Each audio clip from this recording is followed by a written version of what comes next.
పెడతారా? అసలు నోటీసులు పెట్టడం అనేది కల్చర్ ఏంటంటే అది నాకు బ్యూరోక్రసా? రెండు భిన్నమైన రాజకీయ పార్టీలు కానీ ఎన్నికల్లో కలిసి ఉండవచ్చు, దానికి సంబంధం. అందువల్ల నోటీసులు ఎవరు పెట్టాలని నిబంధన ఎక్కడా లేదు. టీడీపీ వాళ్ళు అన్నారా మా నోటీసులో పెట్టలేదని? నిబంధన ఏమీ లేదు కానీ సార్, టీడీపీ వాళ్ళు ఎక్కడన్నారు మా నోటీసులో పెట్టలేని ఎవరన్నా అన్నారా? మరి అన్నది మీరెందుకు అంటున్నారు? టీడీపీ వాళ్ళు ఎవరు అనలే కదా మా నోటీసులో పెట్టలేదు, ఇది అన్యాయం అని అన్నరా? ఎందుకు పెడతారండి? సంబంధం ఏంటి అసలు? జనసేనలో చేరేటప్పుడు టీడీపీ నోటీసులో పెట్టలేదు. నాకు నిజంగా కూడా అర్థం కూడా అవుతలేదు ఈ ప్రశ్న. ఎవరు ఏ పార్టీలో జాయిన్ అవ్వాలి అన్నది వాళ్ళ ఇష్టం. ఆ పార్టీ అధినేత ఒప్పుకుంటే జాయిన్ అవ్వచ్చు. కానీ ఇక్కడ అంటే టీడీపీ జనసేన రెండు పార్టీలతో కంపేర్ చేస్తే తెలుగుదేశం పార్టీ మీరు అన్నట్టుగా చాలా బలమైన పార్టీ. మరి బాలినేని శ్రీనివాసరెడ్డి, సామినేని ఉదయభాను, రోసయ్య టీడీపీ వైపు చూడకుండా జనసేన నాకు ఎలా తెలుస్తుంది? వాళ్ళు ఆయన అడగాలి, నేను ఎలా చెప్తాను? వాళ్ళు ఎవరు ఏ పార్టీలో చేరండి నాకే సంబంధం అండి, నేను ఎట్లా చెప్తాను? ఏమై ఉంటుంది అంటే వాళ్ళు అక్కడ ఉన్న స్థానికంగా ఇప్పుడు ఆయన జనసేనలో చేరితేనే స్థానికంగా టీడీపీ ఎమ్మెల్యే అభ్యర్థులు చెప్తున్నాను. టీడీపీలో ఎట్లా చేరుతారండి? మీరు కామన్ సెన్స్ చెప్తుంది కదండి మీ ప్రశ్నకు ఆన్సర్. వేరే వాళ్ళు ఎవరు ఏం ఇప్పుడు వాళ్ళ లోకల్ ఎమ్మెల్యేకి ఆయనకు పడదు. ఆల్రెడీ జనసేనలో చేరితేనే అభ్యర్థులు చెప్తాను. టీడీపీలో చేరితే ఒప్పుకోరండి, జనసేనలో చేరాలని టీడీపీలో స్పేస్ లేదనుకున్నాడేమో. అది ఎవరి ఇష్టం వాళ్ళకి కదా. దానికి ఫలానా రీజన్ టీడీపీలో చేరకుండా జనసేనలో చేరితే అప్పుడు ఇంకో క్వశ్చన్ అడుగుతారు, జనసేనలో చేరకుండా టీడీపీలో ఎందుకు చేరుంటాడు? ఈ రెండు పార్టీలో చేరకుండా బీజేపీలో ఎందుకు చేరుంటాడు? దీని ప్రధానంగా నా దగ్గర రెడీమేడ్ ఆన్సర్లు ఉండవు కదండి. ఇక మరో టాపిక్, జగన్మోహన్ రెడ్డి వాళ్ళ తిరుమల వెళుతూ ఉన్నారు సార్. జగన్ గో బ్యాక్ అంటూ అక్కడ స్వామీజీలు, కొంతమంది కూటమి నేతలు కూడా ఆయన అడ్డుకునే ప్రయత్నం చేస్తూ ఉన్నారు. మరోవైపు డిక్లరేషన్ మీద పెద్ద చర్చ జరుగుతోంది సార్. జగన్మోహన్ రెడ్డి సీఎంగా ఉండగా ఆయన డిక్లరేషన్ మీద సంతకం పెట్టలేదు. జగన్మోహన్ రెడ్డి ఒక క్రిస్టియన్ కాబట్టి వెంకటేశ్వర స్వామి మీద నాకు అపారమైన భక్తి విశ్వాసాలు ఉన్నాయి అని చెప్పి డిక్లరేషన్లో సంతకం పెట్టిన తర్వాతనే ఆయన తిరుమల శ్రీవారి దర్శనం చేసుకోవాలి అన్నది టీటీడీలో ఒక నిబంధన ఉందట సార్.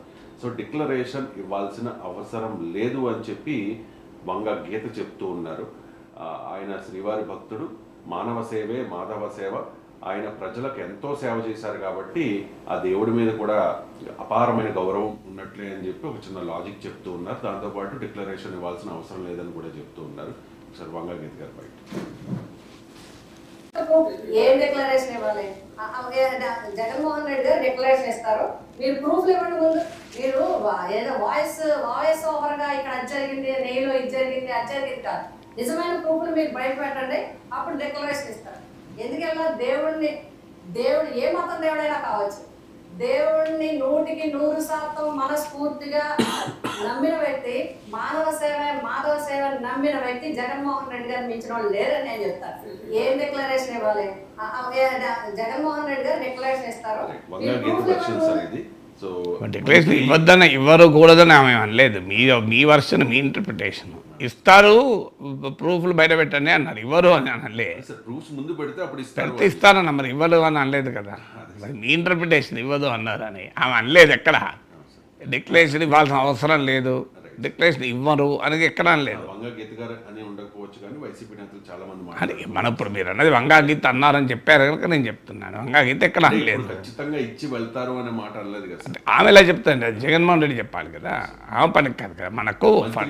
మనము రెడ్డి ఒక అంటే డిక్లరేషన్ ఖచ్చితంగా ఇవ్వాల్సిందే, గతంలో చాలా మంది ఇచ్చారు, జగన్ కూడా అతిథులు ఏమీ కాదు, ఇవ్వాల్సిందే అంటూ ఉన్నారు. ఒకసారి మంత్రి గారు బయట శృతి పట్ల ఏ విధమైన విశ్వాసం లేని వ్యక్తి ఈరోజు తన మీద ఈ లడ్డు కల్తీ వ్యవహారంలో ఒక కొత్త నాటకాన్ని మొదలుపెట్టారు. జగన్మోహన్ రెడ్డి గారు ఏ రోజైనా సతీ సమేతంగా తిరుపతి తిరుమల దేవస్థానానికి ఏ రోజైనా వెళ్ళారా? మన సాంప్రదాయంగా బ్రహ్మోత్సవాలకి దంపతులు వెళ్ళి పట్టు వస్త్రాలు ఇస్తారు. ఆ విధంగా ఏ రోజైనా తన సతీమణిని తీసుకెళ్ళి పట్టు వస్త్రాలు ఏ రోజైనా ఆయన సమర్పించుకున్నారా? ఆయన వేరే మతాన్ని విశ్వసిస్తారు కాబట్టి తిరుమలకి వెళ్ళినప్పుడు ఏ రోజైనా నేను హిందూ మతాన్ని గౌరవిస్తాను అనే డిక్లరేషన్ ఏ నోటైనా ఇచ్చారా? మీరందరూ చూస్తుంటారు.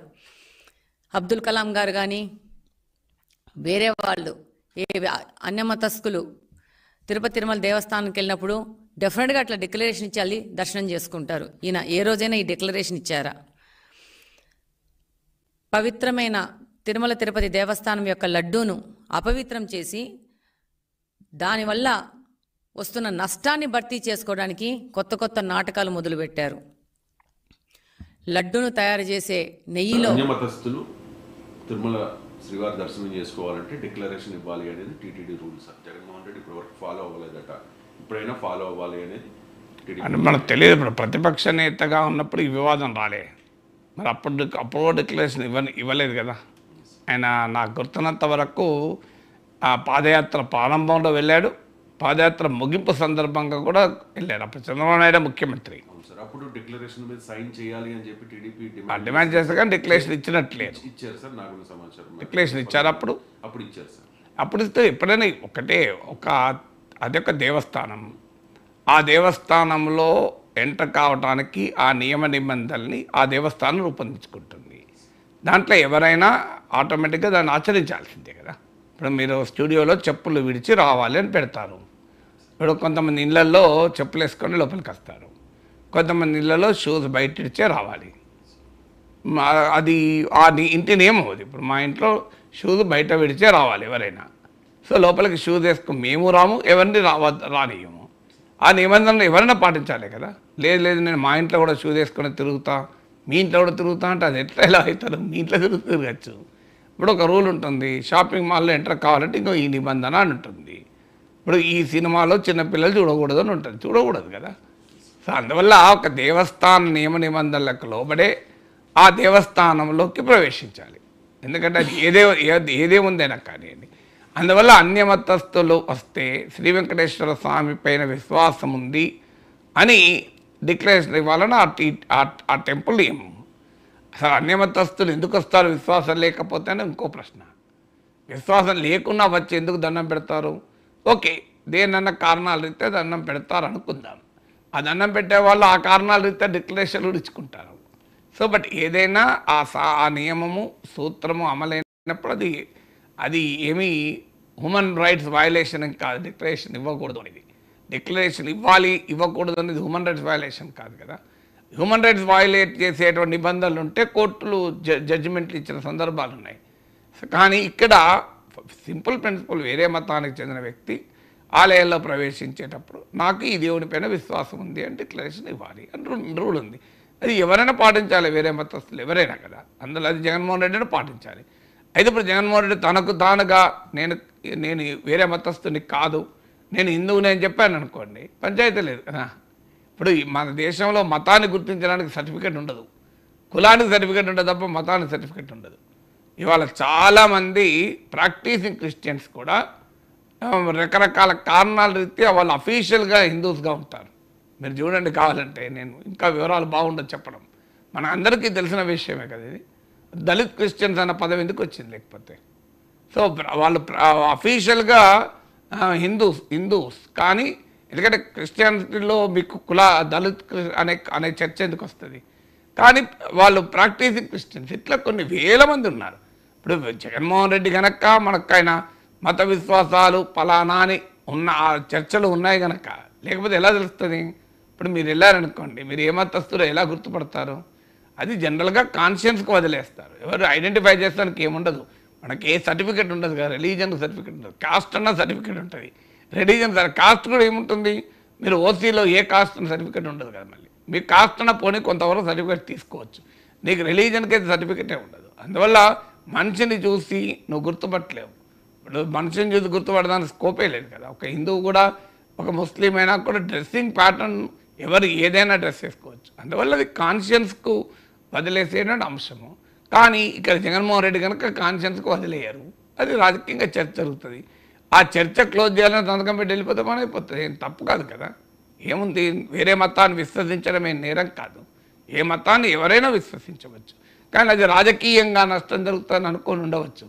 ఎందుకంటే మెజారిటీ మతస్థులు హిందువులు కనుక రాజకీయ ప్రత్యర్థులు ఆల్రెడీ జగన్ విశ్వాసాలపైనే టార్గెట్ చేసి రాజకీయం చేస్తున్నారు కనుక తనకు నష్టం అవుతుంది అని అనుకోవచ్చు.